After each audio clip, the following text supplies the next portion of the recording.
Hi, this is Taxi's Chronicles and I'm your host, Simon Rushton. Today we have a guy, he's born in England but sent home for a while, or for many years, to live back in Ghana. Now he's come back to England and he's doing a master's in law. He wants to be a lawyer, amongst other things, and we're just going to discuss his process of leaving and coming and his education and what have you. So nice to have you. It's nice to be here as well. Okay, that's good.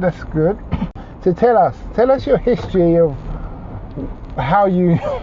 where you moved and how you came back, and then we'll roll on to the education. So I moved back to Ghana when I was about 5 years old, and that was because my mother didn't have enough money to take care of all of us while she was working in Ghana, so she sent us off to my grandma's house. How many of you were there? So it's two of us. It's me and my younger brother. So okay, we went off there. Yeah. So went there, did our education over there. You know, the GCSEs, the A levels, and stuff like that. But I was in and out of the country though, so I'd go Ghana, come back here for the holidays, stuff like that, and then go back, that type of stuff. Okay. And then came back here, went into uni for law, and then after when I got the first degree, which was the undergraduate degree for law, I decided to go do the masters, you know, to make them happy, you know. Oh, so you're doing it for your parents? Yeah, the masters definitely for my parents. The degree was for your parents? No, the degree was for me, because it was kind of like a safety net for me. Like it's almost like just to have something there, you know, just in case. But you mentioned earlier you had a love for running. You used to be a runner. Yeah. I used to be an athlete, man. You used to be the Usain Bolt of Ghana. The Ghana Usain Bolt, you know the vibes. So what was the fastest time you did the 100 At the time, because I was younger, I'd say the fastest it was 11 something. And what age was that? That was when I was, I think 14. Okay. Yeah, 11 something. But I don't know whether I would have been able to do any faster. I mean, to be fair, with training maybe, yeah, of course. Yeah, of course. With training you can. Training and in young age, you know. And you sound like you loved running. I did. It was fun. I interviewed a British medalist for the 400 hurdles. Wow. Yesterday. Was it yesterday or the day before? So you might want to listen to her episode. Nah, I'll definitely watch that. Yeah, and that it was interesting what she had to say. She did it anonymous, but I know who she is, so I double checked on from her name and everything, and so that's interesting. But going back, so how are you finding the studying now? So right now, I'm not gonna lie, it's quite tough.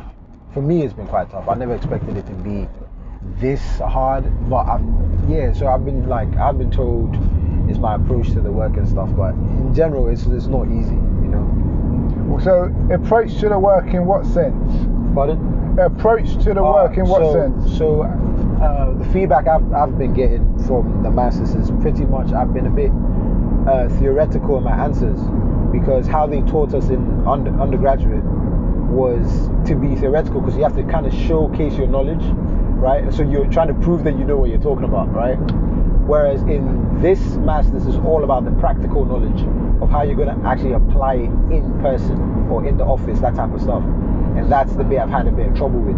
So in layman's term, it's supporting evidence.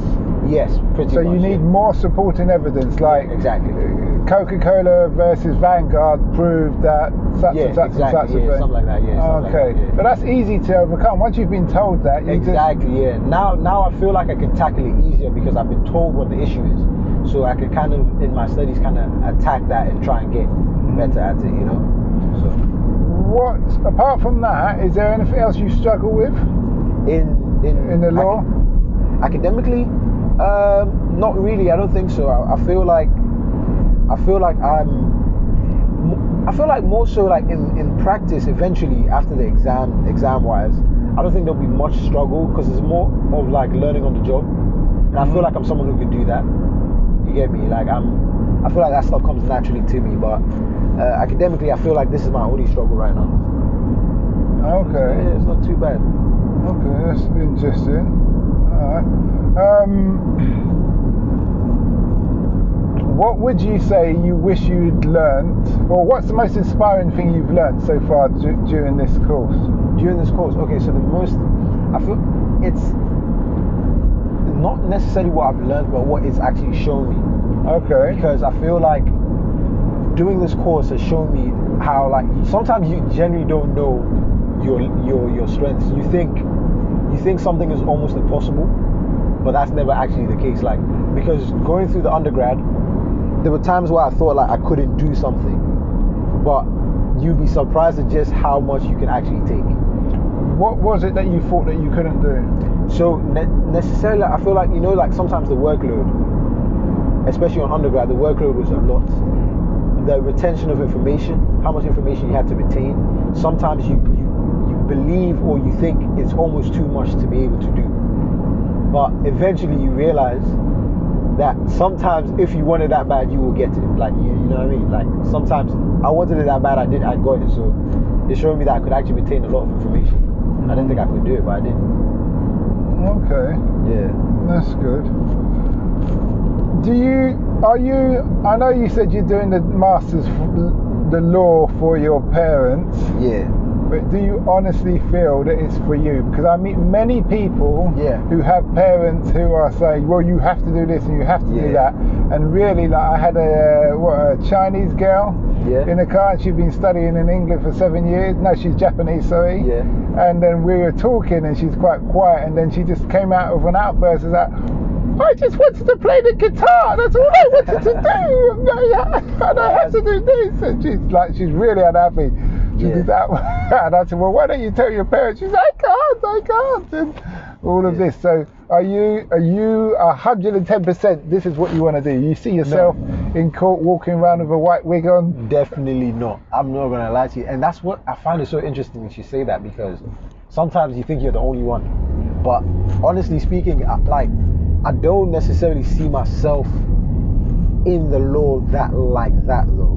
Like, I can see myself doing it, but it's not something I want to do 110%. So what would you want to do?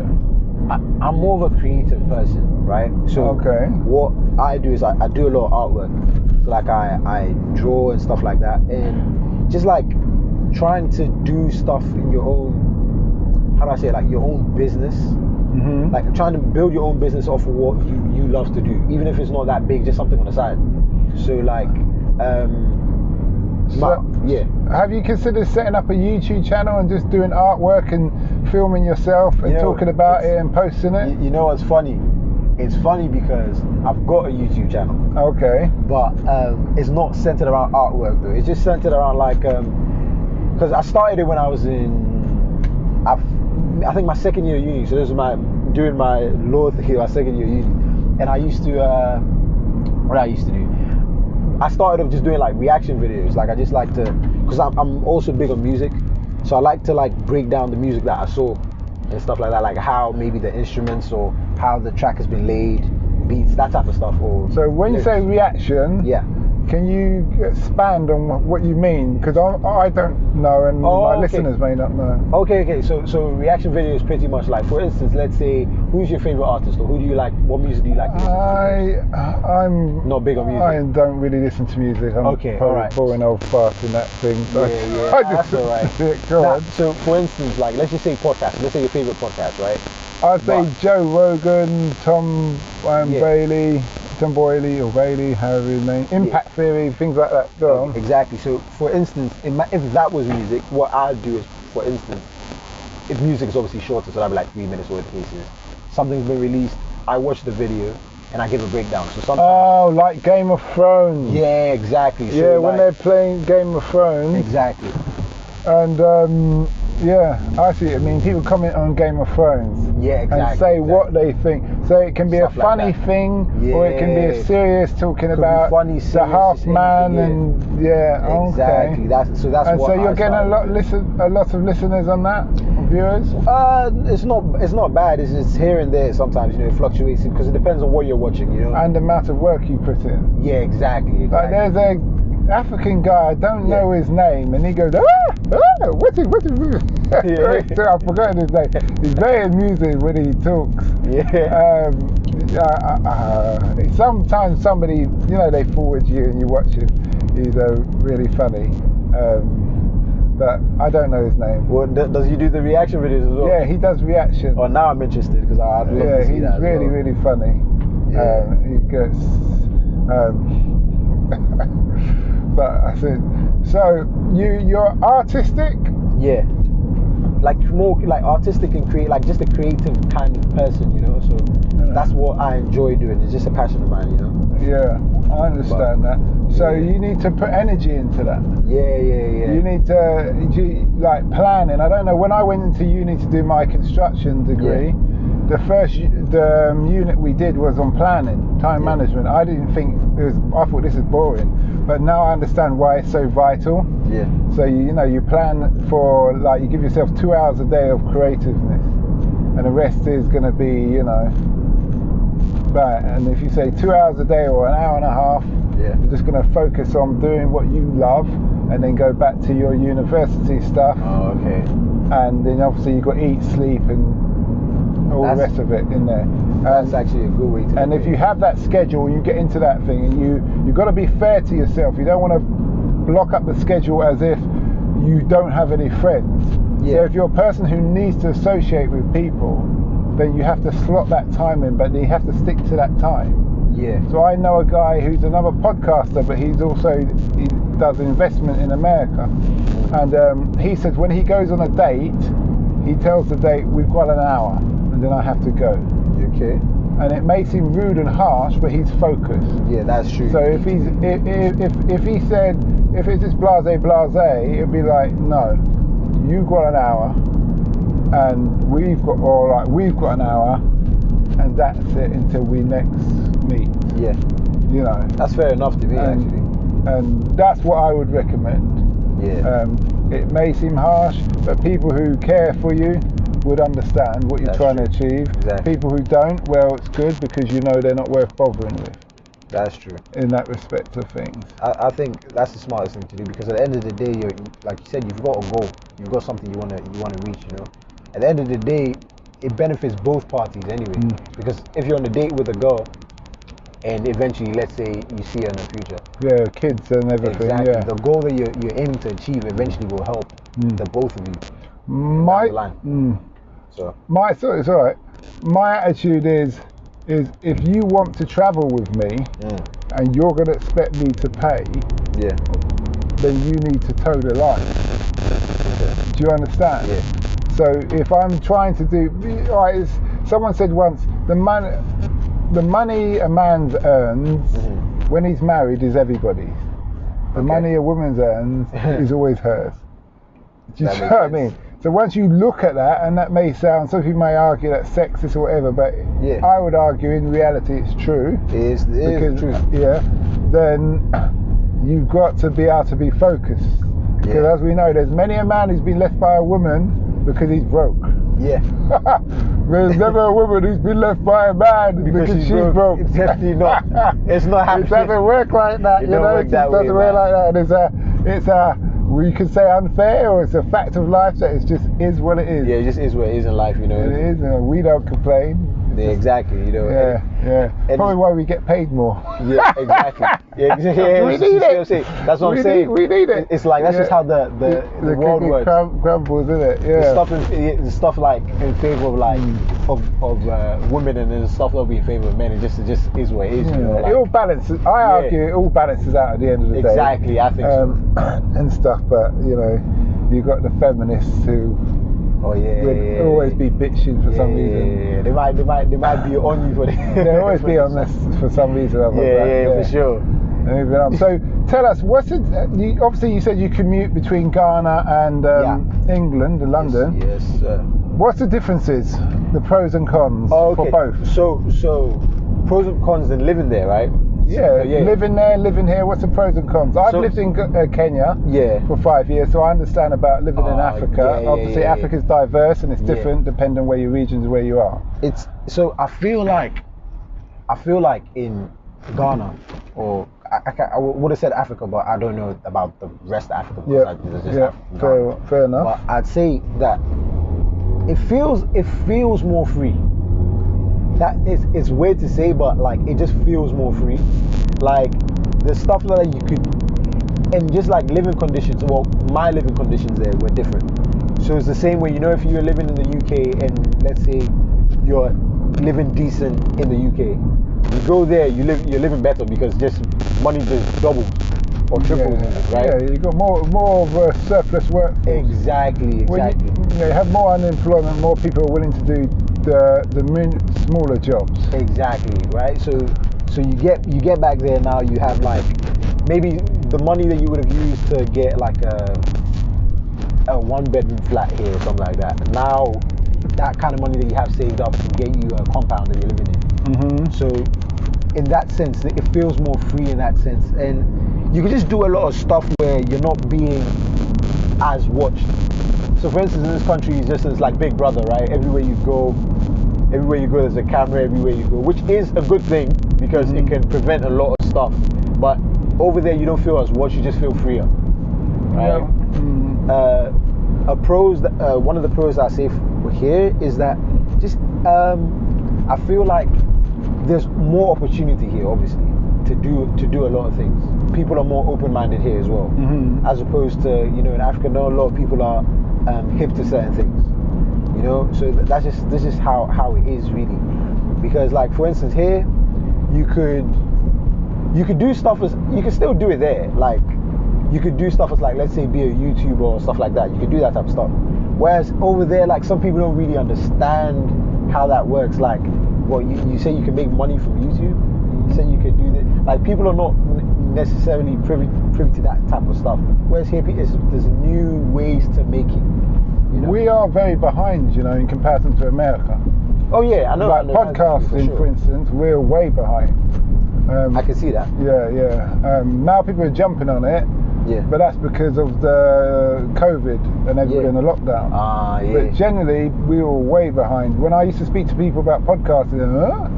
What's that? Yeah, and now everybody knows. You got every actor, anybody's, somewhere. because you can speak to your own audience. Yeah, so exactly. in that respect of things, I see what you're saying. I personally, what about law and order? How do you find the difference in comparison? Oh, okay. So honestly, law and order, like here is definitely, I think, better. I feel in the UK, because it's harder to. What I mean is like it's harder to kind of cheat the system in a way. So, for instance, right, I give you a perfect example. If I was in Ghana and I was, let's say, speeding, and I got stopped by the police, there's a 95% chance I still get away. Not necessarily paying off a ticket or the cases, but giving whoever it is that has stopped me some sort of money to let me go. It's like bribery and stuff, right? You can do that kind of stuff on the low. So what happens is from the ground up, it's possible that there will be quite some corruption. Not that there's no corruption here. Yeah, there is. There is corruption here, but it's like it's not on surface level. You see what I mean? Yeah, it doesn't affect the small man directly. Exactly. Things affect us, but indirectly, like Boris giving his friends contracts for the Olympic Village. Stuff who like are that. Bankers and they don't know anything about construction. Yep. Yeah, things like that. It's stuff like that. It's not surface level here. It's like it's little like strings being pulled with the higher ups. That's how the thing happens. Whereas like I feel like over there, from the small man to the top, that's just how the system works, because it's still a developing country as well. So at the same time, everyone wants to get how they can get. So it doesn't matter. Like not a lot of people are going by the book type of stuff, because that's just the position they're in. So an officer who's supposed to do something, he's looking at it like, I've got a family to feed, or whatever the case is. Like, listen, if you can just give me this, it's cool, because I'm not getting paid that much. Anyway. Yeah. So it comes down to the government's not paying his civil servants enough. Yeah, I'd say that as well. But whether the country even has enough money to even distribute, that's another question. But they probably do, because I would argue that there's barely an African country that doesn't have enough money to look after their people. I would argue that strongly, and I would say it's most of the case is that whatever they produce, natural resources and things, is not being exported properly. I mean, you need to have, let's say Nigeria's got oil, then oil should be like £10 to fill up a tank, just like it is in Saudi Arabia and Oman, where we've got to turn around, where you have a different situation in. Oh, I came here the other day. You have a different situation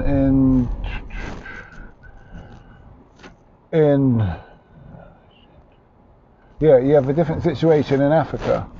Africa doesn't allow that predicament because the leaders sell their people down the river, which I always complain about. I would agree. I think personally, most of the leaders need to be purged, and you need to bring a new, young generation of leaders in who understand and are concerned about the people's interests more. I was disappointed with the Ghanaian leader. Yeah, Kufuor, right? Yeah. I was really impressed with him up until the COVID time, and then he said, "Yeah, you can test drugs on my people." I said, "Really? Really? That's a bit iffy. It's not a bit. It's terrible. Because terrible. You already know how it works if you're going to let them. I just looked at it as totally unacceptable. That's the thing. There's definitely a difference in how things are run. Because talking about the country not having money, like you said, you could argue that they do, and I agree with that as well. Because they got agriculture and they got natural resources. How can they not have money? Yeah, and you see they've got labour. Life, though, because just the difference between the people, like you can see the difference because it's a country where you see like people who are like in the politics thing. You know, they've got the Lamborghinis, the this, the that, and it's all in the town. But talking about how there's no money, it doesn't make sense. But you know, they know what they're doing anyway. It's like, no, do they or do they? No, they know what they're doing for their own interest. Exactly. They know what they're doing in terms of like for themselves and making their own money. And that's the problem. Yeah, exactly. That is a big problem here. The streets all blocked off. But anyway, that was great interview with you. I know we drifted off the subject. We definitely drifted off. Yeah. We covered politics. We covered education. Yeah, education, politics, arts, and all the rest. But I hope you can take something from it. Definitely, I found this interesting. And to the listeners out there, I hope you liked this episode. Probably more of an episode for the younger people who are getting into higher education. Want to make something for themselves and stuff. It's going to be a most viewed episode, man. Okay. You know, Andy's here. Okay. You guys already know. Andy. Do you want to pump what's your channel called? I mean, sure, I can do it. It's called Radical Face 21. Okay. On YouTube, yeah. Radical. Do you want to spell that? Make sure everybody. So it's RADICALFACE 21, like the number 21. Okay. Thanks for that. And to the listeners out there, please leave a comment on whether you like more of these kind of episodes. But I know, obviously, being Taxi Chronicles, it's a mixed bag. 1 minute we're interviewing pole dancers, then we're interviewing key workers, but some people would argue a pole dancer is a key worker. He's a key worker. But on more of a serious note, please don't forget to listen to our sister podcast, Africa Investor Stories, telling us where we interview real investors with real stories, sharing their experiences of how and why they invested in Africa, the things to look out for, the things to go for, and much more. Considering Africa has the fastest growing economies on the planet and has done for at least 5 years, it's something to consider. Apart from that, have a nice day and stay safe.